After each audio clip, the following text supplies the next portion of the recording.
Well, good morning, everyone, and welcome to another podcast, another live Facebook, and good to be with you this morning. And as usual, I'll wait. Rosa, you're the first one on, at least that I see this morning. Nativity, good morning to you. Look at that beautiful day behind me, right? It's gorgeous here today.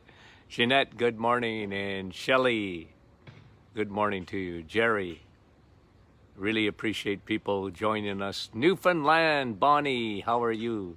Good to have you on.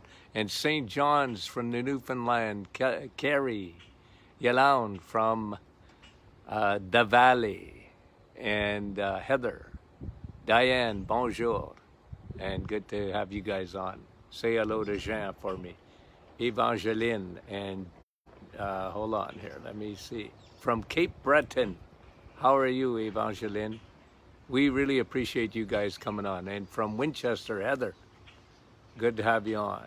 Okay, let me just see here. I'll say hi to a few more people.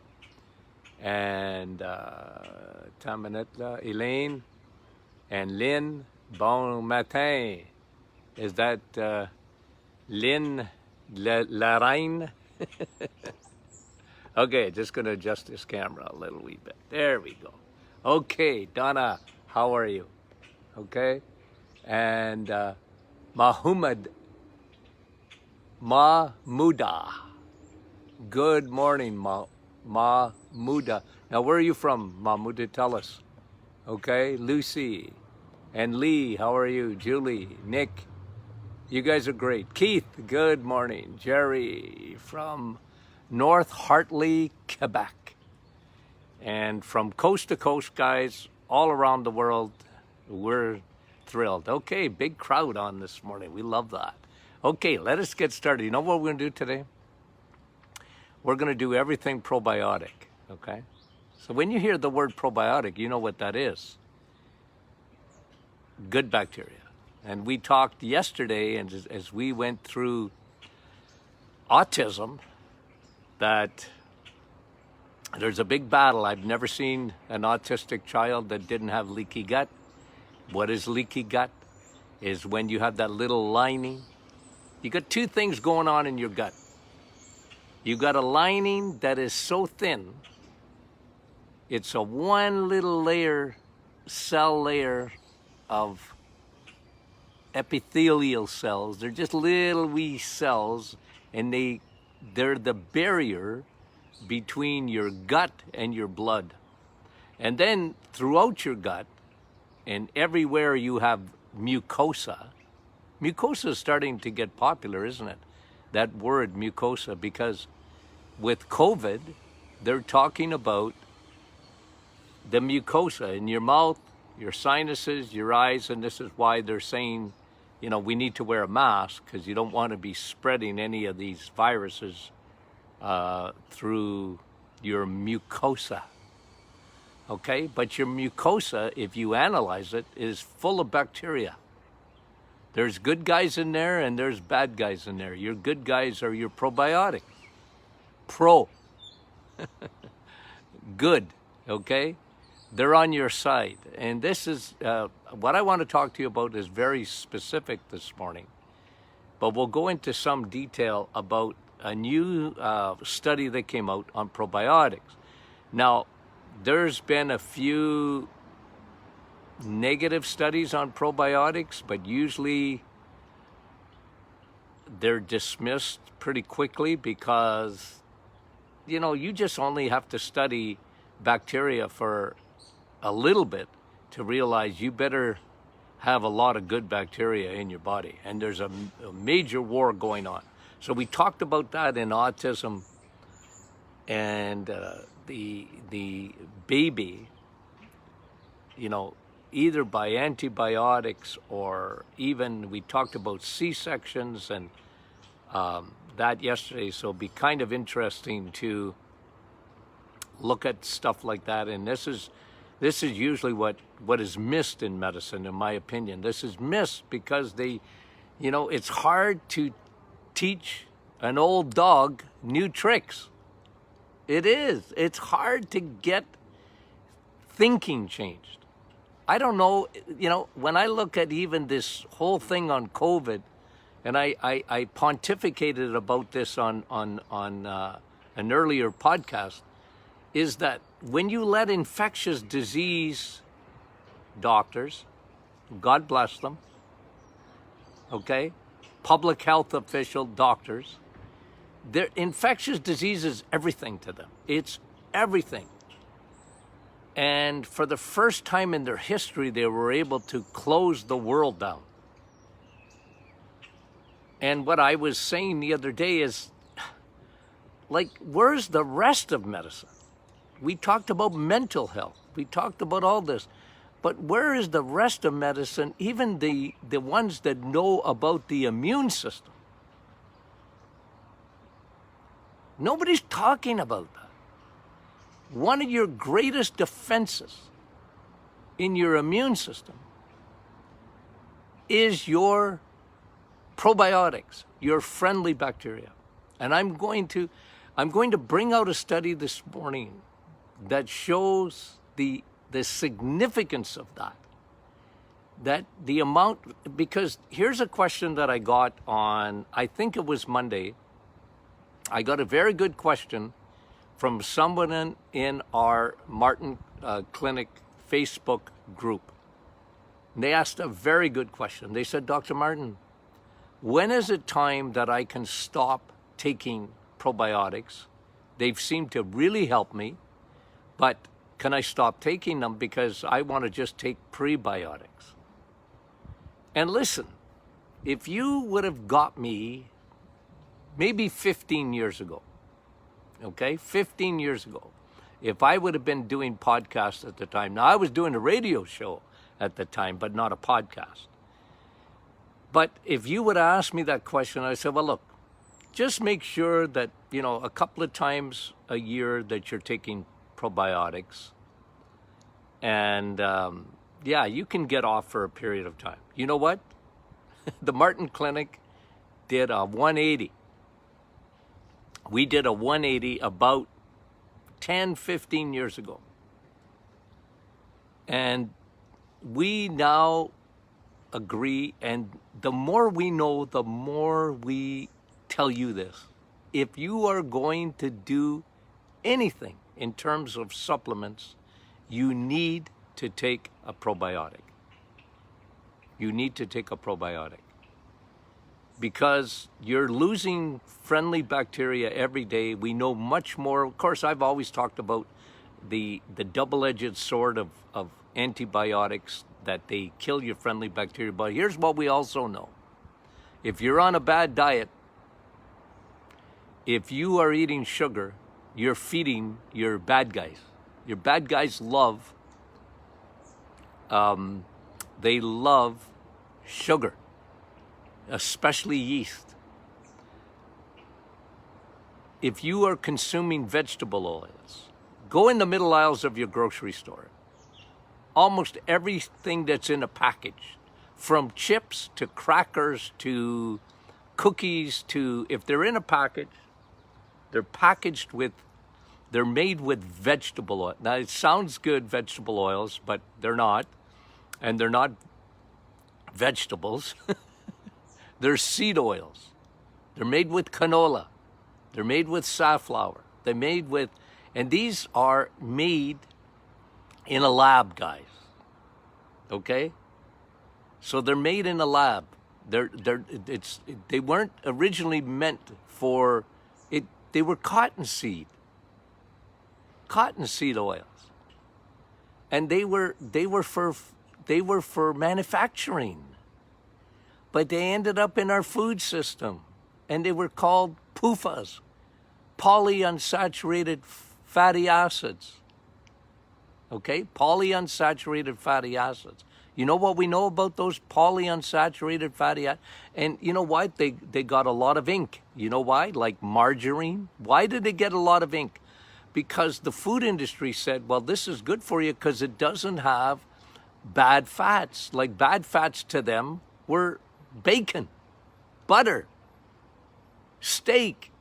You see fat around a steak? Get a lean. If they didn't even want you eating meat, but if you eat meat, eat chicken and don't eat the skin. And don't, right? Well, that was brought to you by the food industry. And what we know, what it does to your microbiome, your bacteria, is it disrupts your bacteria. It feeds the bad guys and kills the good guys.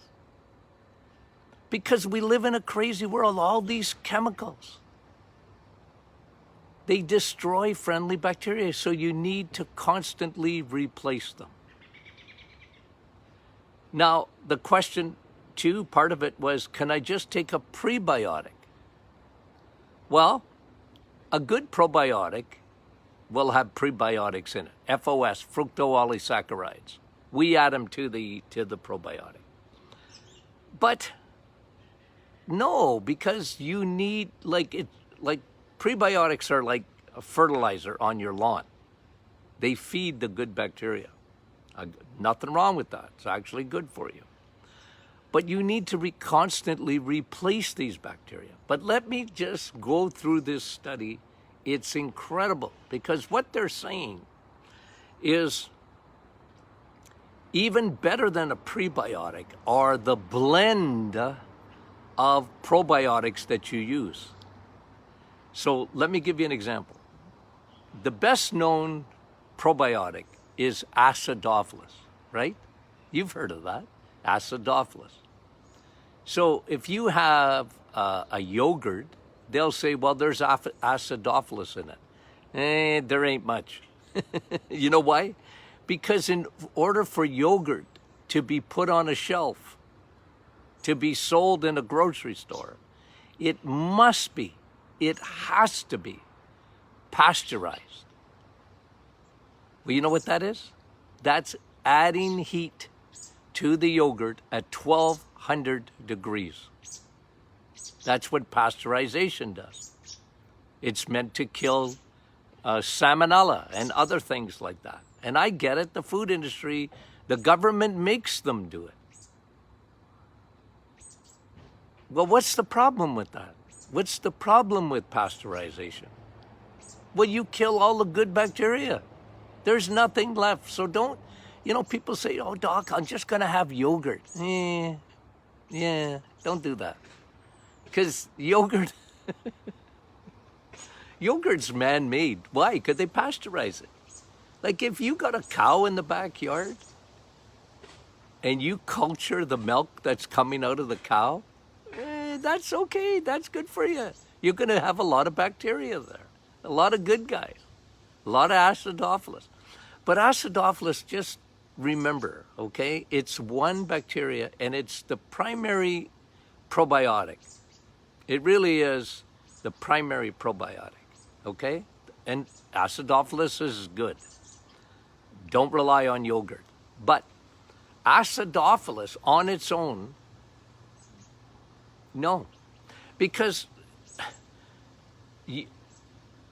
I've always talked about using a broad spectrum probiotic because different strains of bacteria. Now, they're all Latin names. You know why Latin exists? To confuse you. That's why Latin exists. I remember the nuns used to tell me, you want to go to medical school? You need to know Latin. Well, why is everything in medicine in Latin? 100% true. You know why? Because they don't want you to know anything. You see, when I do these things, okay, with you guys, medicine hates that. They're coming around, okay? They're coming around. They got no choice. There's social media. So when I talk to you about Acidophilus bifidus, that's a Latin. Why don't they give it a stinking English name? Acidophilus bifidus. L. reuteri, Lactobacillus reuteri. Those are all Latin names. All your muscles are named in Latin. All your bones are Latin. Medicine, Latin. Why? And it hasn't gotten away from it. It's etched in stone. It's to keep the masses ignorant. And today with social media and, guys, what am I doing here this morning? Podcast. What am I doing? Education. Education. Someone says, oh, Dr. Martin, you're retired. I'm not retired. I just changed. I went from private practice to education. And, where I could influence a few people a day in my office, and I loved every minute of it, to now thousands and thousands every day on social media. This is why I'm doing it.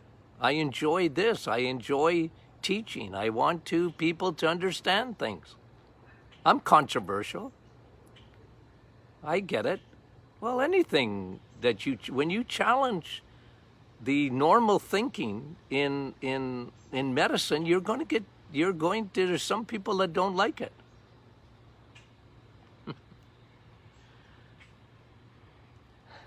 I had a lady yesterday say that to me, well, what are your qualifications and all that? And I get that.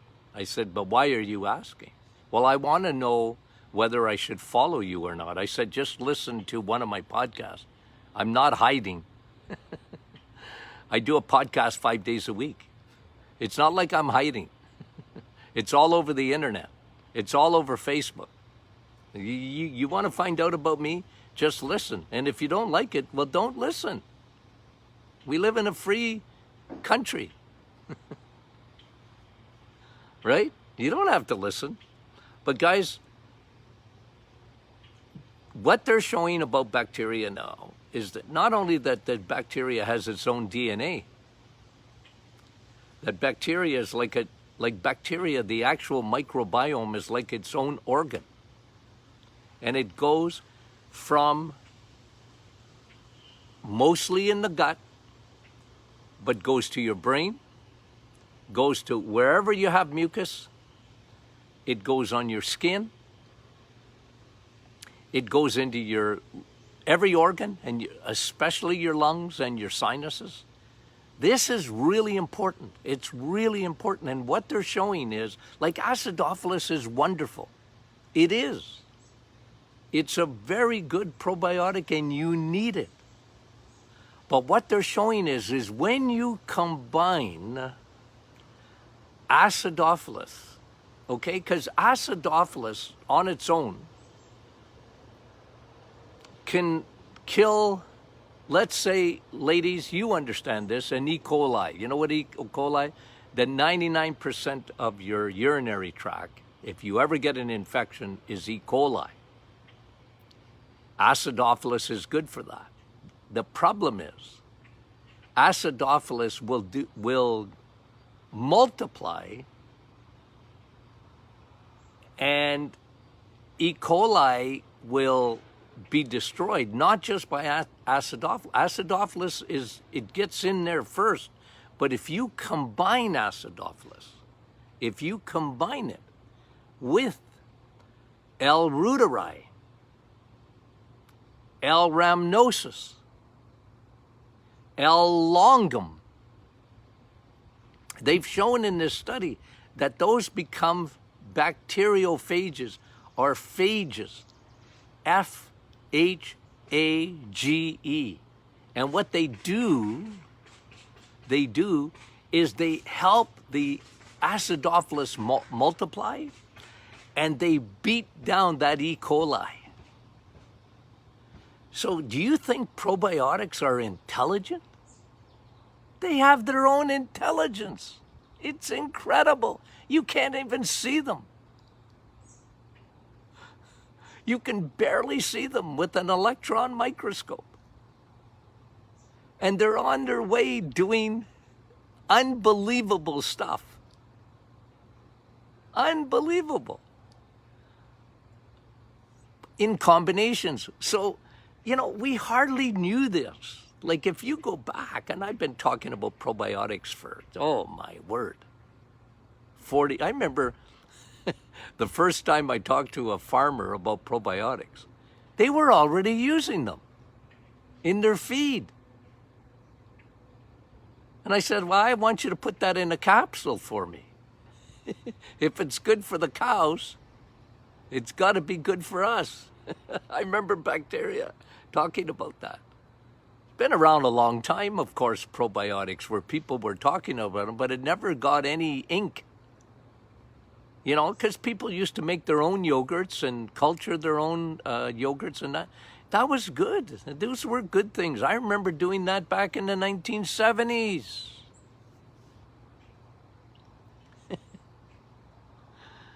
But now, what they're finding out is the combination of probiotics. Different strains do different things.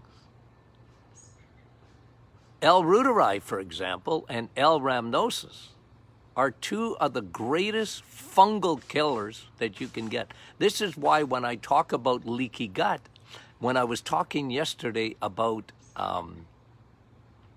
autism, and they have leaky gut, here's what happens. I'm 100% convinced of it. Remember the two armies, good and bad. When the good guys are not there, either due to antibiotics, consuming vegetable oils, PUFAs, consuming crappy sugar and all that, a third army comes in, the invasive army of yeast. Guys, I believe at the root of every chronic disease is not only insulin, which is food, but is leaky gut. And leaky gut it's this battle between good and bad, but when there's not enough good, it's not just that the bad bacteria overwhelm. It's not just that. It's the yeast that comes in. It's fungus. Now listen, all of us have some yeast. You know, you guys get this. Yeast outside the body, what does yeast do? Well, you make bread with it. It makes it rise. Yeast. The Bible talks about yeast, doesn't it? You put a little bit of yeast in the bread, and it permeates the whole bread. The problem with yeast, we all have a little bit. And it's not harmful when it's just a little bit in your gut. Do you know that everybody has a little bit of yeast in their gut? That's all right. It helps to actually digest the food and that. The problem is when there's not enough good bacteria, they take off. They overwhelm the gut. They are at the root of all digestive issues because they destroy the little lining that keeps them out of the bloodstream. They get into the bloodstream. I remember a physician one time telling me, well, through one of my patients, Dr. Martin doesn't know what he's talking about. Because if yeast ever got into your blood, they said, you would die. Well, he was partly right. Because if yeast gets into your bloodstream and you don't take care of it, it will kill you. It just doesn't kill you very quickly. I think it was Lucy yesterday asked me, Doc, I got to do a show on MS. Well, I'm going to tell you what MS is, Lucy. I don't know if I'll do a whole show on it. I probably will. But MS is fungal infection of the brain. It's yeast that gets up to the brain. So it's leaky gut. So is Parkinson's. Parkinson's, when you see someone with Parkinson's, they shake. What happened up in the brain? Fungus. Candida. It got into the bloodstream. It wasn't supposed to get into the bloodstream. It can travel through the blood up to, and if you don't have the normal blood-brain barrier, because this is why I'm not against antibiotics. You just need to understand that antibiotics will kill everything. It kills your good guys. Ladies, you know this better than anybody else because you know what a yeast infection is. Oh yeah, but doc, that's only happens in the bladder. No, it doesn't. It doesn't just happen in the vagina. It doesn't just happen in the privates. Yeast goes everywhere. If it traveled to your bladder and to your reproductive organs, and ladies, you know all about that. I've rarely ever met a woman that's never had a yeast infection. But it's low grade. It means there's a lot of people that have it. They don't even know. It's insidious, meaning it creeps up on you. It doesn't always give you symptoms. And when it gets into the brain, I'm 100% sure, 100%, that's what causes autism. It causes MS. It causes Parkinson's. It causes every autoimmune disease that you can think of. Leaky gut, leaky joints. Rheumatoid arthritis is a fungal infection caused by leaky gut. Do you see the significance of that? The importance of it? That's what I'm talking about. And you need to replace that bacteria. And it's so important not to, because you see, good bacteria need to be fed. And it's not just the best prebiotic I know is steak. Yes.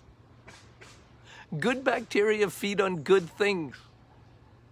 And they hate sugar because that feeds the bad guys and feeds yeast. I've told you in the past about Dr. I think I'm going to pronounce this right, an Italian guy, Dr. Simoninsi. I think I got it right. I don't know what's happened to him. I'll have to look him up because I met him years ago in Dallas, Texas. I had written a book on chronic fatigue syndrome. And he had, did he write a book or just was being interviewed? It was on Dr. Kaufman. He still has today a podcast. And I think he's on YouTube. But I really enjoyed it because in those days he had it was a live studio and we went and I was on first, but we were in the green room. You know what a green room is? It's a room you wait in before you go on a TV station, okay? And they have coffee and whatever, and the guests are lined up. And this particular day he had two of us, and I was going to do my book on chronic fatigue syndrome. This is in the 1990s, guys, okay? But there was a guy in the green room, Dr. Simoninsi. He was an oncologist from Italy. I could hardly understand him. My wife's Italian, and I know a couple of words like bene, good, and la schiena, your spine. What else do I know in arrivederci? Whatever that.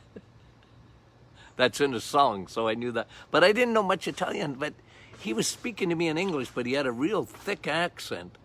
But you know what he said to me? Something I'll never, never, never forget. And then he went on the show after me, and he was incredible because what he said, he was an oncologist, and he said, every time I do a biopsy, every time, he said, with any cancer, I always see fungus. Every time. He said the growth is fungus. It's fungal. And of course, he was talking about not eating sugar. This is in the 1990s, guys. He said every cancer is fungus-based. Pretty interesting, right? Was he light years ahead of his time? And of course, dismissed by most of medicine. But antifungal, probiotics, L-reuteri and L-rhamnosus. People say, well, where is it? Well, we hide it I don't want people copying our formulas, okay? Because a lot of copycats are out there. And they want to copy all our formulas.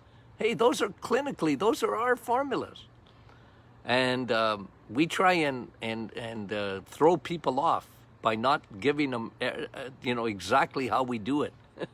But anyways, L-reuteri and L-rhamnosus, and what they're showing is that these things become, they take something like acidophilus and they multiply it. Plus, they have their own kamikaze pilots that go after fungal and other bacterial infections like E. coli. And by the way, ladies, if you get a recurring urinary tract infection, understand why you get a recurring infection. It's like cellulitis. If you get a recurring cellulitis, you have a fungal infection underneath it. And I know they want to treat it and I get it. And look, when, ladies, should you take an antibiotic? You got a lot of pain with the urinary tract. You see, a lot of people go to their doctors and they didn't even know they had a urinary tract infection. They get a you got a urinary tract infection. Well, please don't take an antibiotic. Take a probiotic and broad spectrum. Meaning it has because they work synergistically. They work together, different bacterias use each other. So if you just got acidophilus, okay, it's all right. But when you combine it with all the other strains of bacteria, they work together to give you a complete coverage, to kill yeast. This is why the answer is to the question that the lady asked me that I've been going down a rabbit trail for the last 15 minutes. But the question is, should you take a probiotic? Take it every day is what I'm saying. If you really want to know what I think, take a probiotic every day. I take a probiotic every day for a multitude of reasons. Not only, look, listen to this statistic. 80% of the population have digestive issues. 80%. Gas, bloating, pain, diarrhea, constipation. 80% of the population have digestive issues. Well, that's a good reason to take probiotics, but it's not just that. It's your immune system. It's one of the things that will keep your immune system. Plus, it will help you to prevent autoimmune, like MS. Parkinson's not really considered, it's more of a neurodegenerative disease, but I look at it, Parkinson's is autoimmune. It's your body reacting to fungal yeast in the brain. When they do autopsies on Parkinson's, because at one time they always said, well, it's heavy metals. And that's partially true. Mercury, lead, cadmium, aluminum gets into the brain. But guys, you have to take it a step even further. You have to go back even a step. How come that heavy metal got into the brain? Because of the blood-brain barrier wasn't there. Your good bacteria wasn't there. And yeast transports. Did you know this? Yeast, fungus, transports heavy metals across your blood-brain barrier. And yes, in Parkinson's, they've seen lead. They've seen in tissue lead and mercury and cadmium, aluminum. But they don't look for yeast. They don't look for it. So heavy metals, yeah, I agree with that. But it's more important to look at fungus, because fungus is what carries the heavy metal across the blood-brain barrier. That's why probiotics are the best chelators that you can get. They chelate that heavy metals out of your body. But they need to be broad spectrum,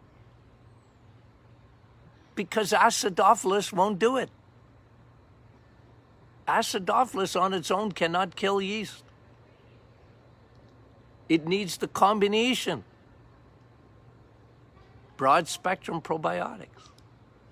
Isn't that an interesting study? They're showing that as you take a probiotic, if you take certain strains, it puts them on rocket fuel to go after foreign invaders in your body.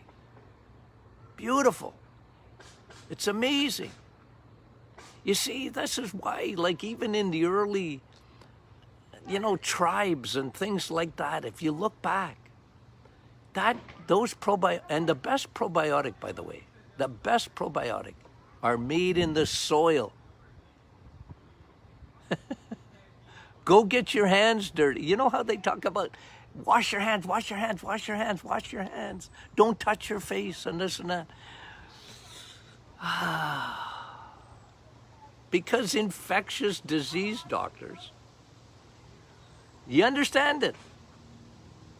Wash your hands. Look, if you're going to go do surgery, doc, on me, I want you to wash your hands.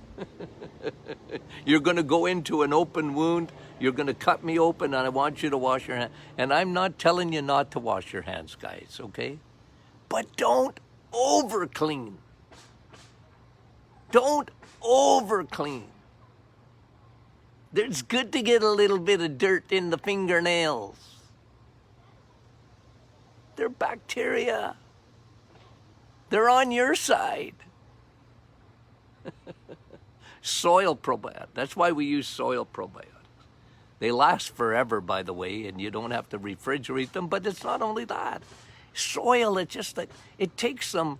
Our probiotics takes 3 years to make. They culture these things for 3 years. You couldn't kill them with a blowtorch. And once they get in, and now we know the multiplication. Okay, so it's called phage therapy, and very, very effective.